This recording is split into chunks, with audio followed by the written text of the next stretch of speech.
What is going on, everybody? Welcome back to another Best Bet Show, another live show for you guys. And honestly, because we loved it so much last time, we feel like it's a little more personal for you guys. You guys can hear us talking, no editing, nothing. You can hear my dog probably barking in the background. It's a lot more personal. And week 7 is already here, Austin. How are you today? Dude, it's early for me. It's 8:30. I'm up. I got the bed head. I got the coffee. The vibes are up. We swept last time I had the mug, so I had to bring it back for this one. But we're feeling good, man. Last time we went live, all of us had a great day. Alex was on the show, so it was a great episode. We thought we'd do it again. I'm excited. How you doing? Yeah, I'm feeling great. I'm going a little lighter this week than usual. Let's talk about our personal plays that we posted and some best bet stuff. And guys in the comments, feel free to ask anything or make some great statements like this guy just did, JYD. Appreciate that.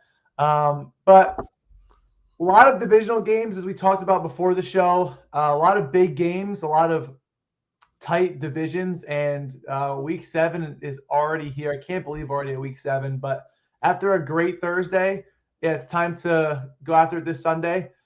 I guess I could go game by game real quick. I just personally played Dustin Hopkins, the Browns kicker, versus the Colts. I think it's going to be an ugly game, low scoring, over-unders 40. Both defenses are pretty good. The Browns defense is the best defense in the league. I think they can get some short field positioning. And honestly, Deshaun Watson still probably dealing with something. He's been on and off the last couple of weeks. And I think they don't get in the end zone as much, and he kicks some chip shot field goals. I know you're not a kicker prop guy, but that's the way I kind of see that game going. Do you have anything on that Browns-Colts game?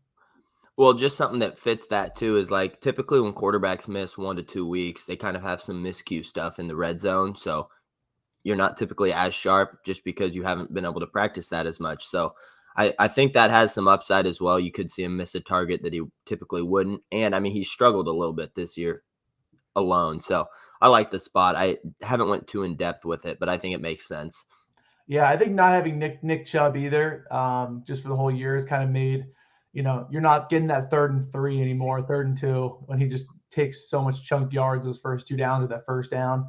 And they had kind of, running backs. People say running backs are, a filler position. You can fill with anybody, but Nick Chubb is one of the maybe 5 exceptions to that rule. Right. Yeah, I think it's an ugly game. I see a lot of guys in the under. I'm going to take the kicker, and I think the Browns probably win that game, and I'm going to move forward. I'm going to go to the Bills-Patriots game, and I'm going to tell you guys right now, I almost played Tyler Bass field goals, but this weather scares me. I see someone commenting Gabe Davis in the early games. Could be true, but the weather scares me. A lot of wind gusts. I think there's a chance of rain as well. So to me, I kind of was leaning Ramondre Stevenson receptions or receiving yards or Zeke, who has a really low line. The reason why I didn't commit is because I can never tell who's getting the snap share, who's going to play, and I don't want to get beat picking the wrong guy. Do you have anything in that Bills-Patriots game, or did you skip totally? I almost played Ramondre Stevenson 2.5 receptions. I like the cover 2 against RBs, and so I think the upside's there. We saw him more involved last week, but I didn't ultimately lock it myself, but I've seen some people on that. I think that's a strong spot, but yeah, with the weather concern for me, I stayed clear. Yeah, I have to agree. I think the targets, if you're going to play a running back, is the way to go. I wouldn't really trust yards. Bill's defense is, top 5 in the league for a reason, and I'm going to stay away from yards and just kind of go receptions there. And that whole quarterback position is just up for grabs in New England, and I don't think they're playing any deep balls today. Right, and just knowing that he could get benched again, any given time, it's just too scary of a game for me to touch anything. Yeah, I agree. Weird spread, though, 7.5. You think people, the way the Patriots have been playing, are going to slam that. Obviously, it's not the key number you want, and the weather's weird, and people always say Belichick at home is going to find a way to come out and maybe cover, but this is one of those games where, I just can't trust the Patriots at all and the weather, so it's just off the list for me. You do have a play in the Raiders-Bears game. We actually both do. Do you want to talk about the play in the Raiders game for a little bit? Yeah, Josh Jacobs receiving yards. This one you and I talked about on Friday together, and we just ultimately both ended up playing it. There's just so many reasons it could go over. RBs have absolutely crushed them. They play cover 2. Josh Jacobs dominates in cover 2. He's running a ton of routes. He's ran over 20 routes in the last 3 weeks, so he's super involved. And they're starting Hoyer, right? I think that's what I heard. It's Yeah. Not yeah, O'Connell, I think it's Hoyer. So, I mean, I like the check down there. I would assume he's probably not as confident in the deep game right now. Just a lot of ways this one can go over. I know you had a good write up on it as well, if you want to add anything on it. I mean, Jacobs, like we talked about that time we played over his rush attempts, his usage is just through the roof. And in a team that plays cover two, he's going to get the ball, and he's so explosive. And the Bears give up the most receiving yards to running backs in general, like fourth most targets and fourth most receptions allowed. Like it's just the line to me is kind of scary. I kind of want to ladder it, but I'm a little scared because the Devontae Adams diva thing where he wants the ball, blah blah blah. Right. So that's interesting. Well, and like looking at the running backs, I got them pulled up over here. Like Alexander Madison, 4 catches, 28 yards.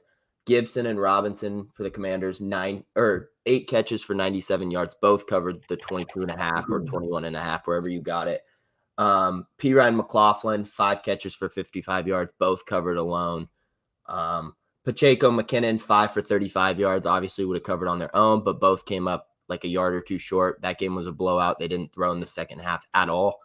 And then you have Rashard White, 5 grabs for 30 yards.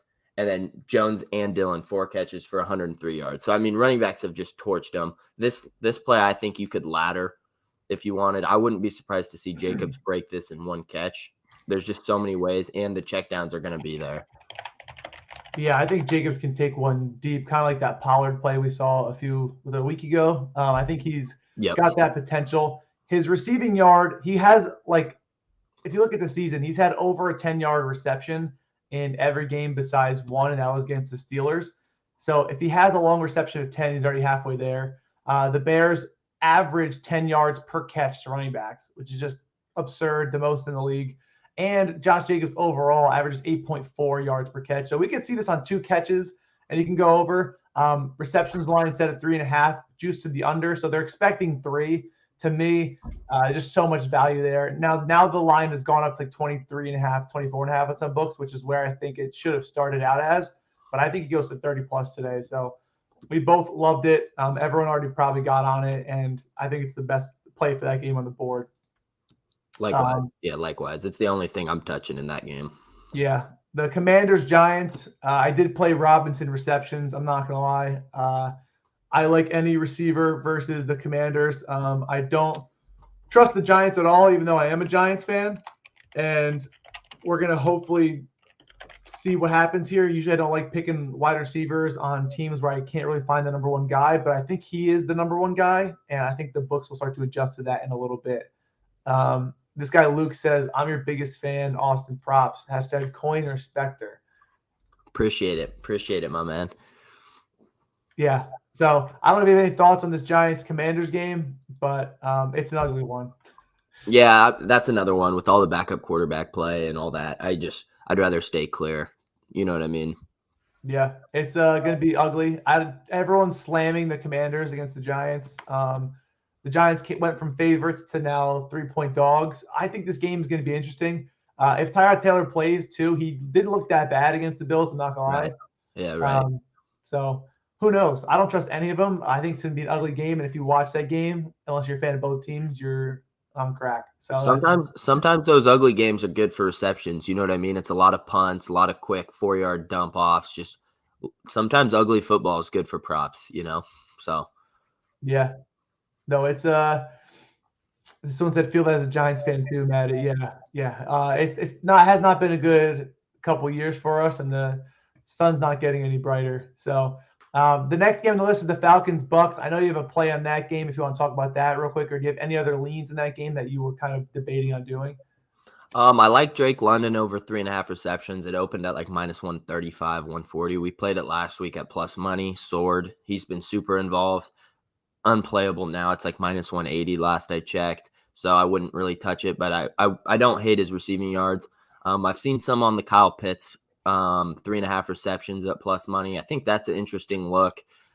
I would love to play it, but he hasn't done it enough for me. So I'm sticking away from that, but I'm playing Desmond Ridder over 29.5 pass attempts. This line keeps moving up and down. It's become kind of popular, but I mean, the Bucs D averaged 38 pass attempts allowed, 4th most in the entire league. Ritter's hitting 4 or 5 games. Bucks quarterbacks have allowed 4 of 5 QBs that they've faced to crush this line. Justin Fields was the only one to finish at 29, so right at it. There's just so many ways this goes over. 3-point spread. They're +3. They're probably going to be trailing a little bit. And I don't know. The Falcons have been slinging it a little bit more. Ritter's had 40 plus in a few games. Like, there's just a lot of ways this one goes over. It feels really good. The Bucks defense pretty damn good against the run. So hopefully he's chucking the ball to Bijan more instead of running it out of the backfield. Yeah, I mean, the Tampa Bay's got, I think, a bottom 5 yards to running backs this year. Top 10 defense in DVOA, and that's mainly because of the run game. So if the Falcons have any chance to win, it's going to be in the passing game. And I think you're right. I think you're buying low on Desmond. I think he's been getting more comfortable. They've been getting more confident in him. And I think every week you're going to see kind of an increase in attempts as long as the game script is there. I think it is. I think they're dogs. Any chance it's a close game, I think it has a shot. The only chance it doesn't is that they're up big, and I don't see that happening in this game. Likewise, it's similar to the read we played last week when we got him at 26.5. Obviously, you're buying 3 more, but the matchup's a little bit better in my opinion, which is why it's at 29.5. And he's just been crushing it, So I feel like it's a good buy low spot. I think you said that right. Yeah, I agree. We're gonna skip to the Steelers and Rams game so we can talk about that for a little bit. I know you have a play, but we're gonna talk about the Rams -3. I think that's gonna be our best bet play. We both like the Rams this week. We like their offense. Kupp looks absolutely amazing being back. I think the Rams are a little disrespected. I think the Steelers have a little bit too much respect, and I'm not playing the Steelers away from home. I'm just not playing them on the road. To me, they look terrible offensively. They're offensively are one of the worst in the league. You're looking at DVOA numbers, and it's just making me sick to my stomach. 28th in offensive rank in DVOA, and 11th on defense, which is keeping them in the games. But I think this Rams team, even though there's running back issues, like just Kupp and Puka, like that's tough to stop. You have Higbee at tight end. Like Matt Stafford loves to sling it. So I think Sean McVay is a great coach too. I think they find a way to win. And at home, this close spread, I gotta go. I gotta go the Rams. So that's gonna be the best bet play as of now. Also, I know you have a play on what prop in that game as well if you want to add. Yeah, I mean, I love all the receiving options. Puka's obviously been great. Tutu Atwell's been really solid that people don't really give him the credit. And Higbee, obviously. And then Cooper Kupp, yeah, like, how do you not love it, I'm playing his 89.5 receiving yards. It's just one of those spots where in the last 3 years, he's hit 25 of 30 times with Matt Stafford. The line all last season we saw in the high 90s, sometimes into the hundreds, So it's one of those spots where I have to play it. He's the epitome of consistency. I did a nice write-up on my profile or on my page if you want to check it out, like on the numbers side of things. But Gotcha. Wide receiver ones just kind of have had their number, Ayuk, Amari Cooper, Devontae Adams, Nico Collins all had over 90 plus yards. So that's kind of all we're shooting for. I would play it up to 94, 95 yards where I've seen it now. I think Kupp's kind of back. Yeah, I think people forget he's like a top 5 wide receiver, no doubt, when he's healthy. And Right. He shows it. And even having Puka, like you can't double Kupp. Like you can, but you're still going to get burned. So, I mean, it's not really something I'd recommend doing. And their offense is just so good, honestly, if Matt Stafford's feeling it. And I love Matt Stafford personally. He throws a little too many picks for my liking, but his game style, it's going to happen. So he's going to get, 250 yards and maybe throw a pick, maybe throw 2 TDs. That's just the quarterback that he is. And Sean McVay is going to win games. Well, and everyone talks about trying to take Cooper Kupp out of the game script, and then yet he'll have 14 catches for 112 yards. You know what I mean? Like, the guy is going to get receptions. His line's at 7 receptions. Like, there's just so many ways it goes over. He's really good yards after the catch. I love the spot. I like all the options. I think this Rams team comes out and honestly puts it to the Steelers tonight or today. We're going to talk about the Chiefs-Chargers game now, and we've been debating on making this a best bet show official, and it's going to be one that's not going to be a fan in the public's eyes, I think.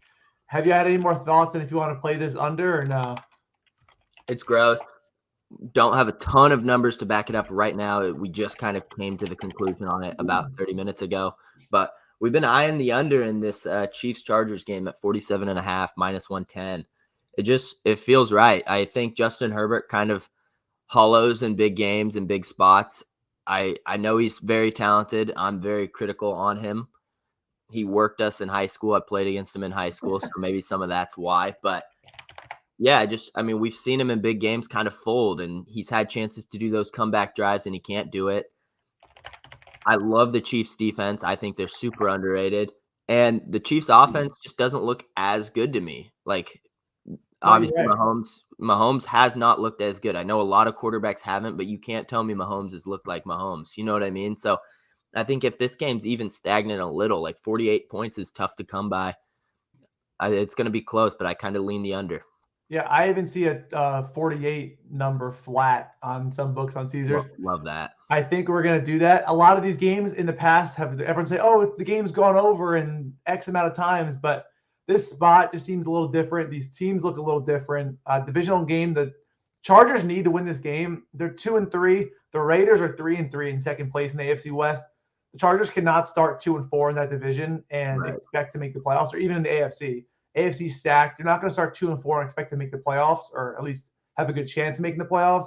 I think they run the ball. They try to hold the ball as long as possible. You don't want the ball in the Chiefs' hands, but at the end of the day, this Chiefs offense just doesn't even look that great. I mean, if they can limit Kelsey, which is obviously tough to do, but even Kelsey's banged up. Mahomes is banged up. I mean, you look at they beat the Broncos 19-8. They beat the Vikings 27-20. Beat the Jets 23-20. Those are 3 games in a row going under. Jaguars 17-9. Lost to the Lions 21-20. The only team that went over was the 41-10 game to the Bears, and that was still 51 points that barely went over. Right. It's a high total. Chiefs have been an under team. I'm not thinking a 17-14 type game, but I'm thinking like 24-17 probably gets it done, 24-20. Somewhere along those lines is probably where I see this game going. Maybe a late touchdown makes it 24-20. But again, the Chiefs defense, like you said, highly underrated. Number 9 defense in DVOA. And it's going to be up to the Chargers to try to hold it down. Offensively, they've been pretty good. Defensively, they've been pretty bad. But this Chiefs team if they're going to control the game script, and they've been running the ball with Pacheco, they've been eating clock, and they've been winning some under games. I mean, every game has gone under this number besides the one of the Bears where they had to score 41 points. Other than that, the most they scored was 27, and then they barely got 20. So everyone's going to try to flame us if this doesn't hit, but I think it's a sharp play. I'm seeing a lot of the public on the over, and I see some money coming in the under. So there's a reason why it's been coming down from 52 as well, and I think the under is a spot. Exactly. Yeah, spot on. There's a reason the number keeps creeping down, even though people are hammering the over. You know what I mean? And it could soar over, and we could look silly.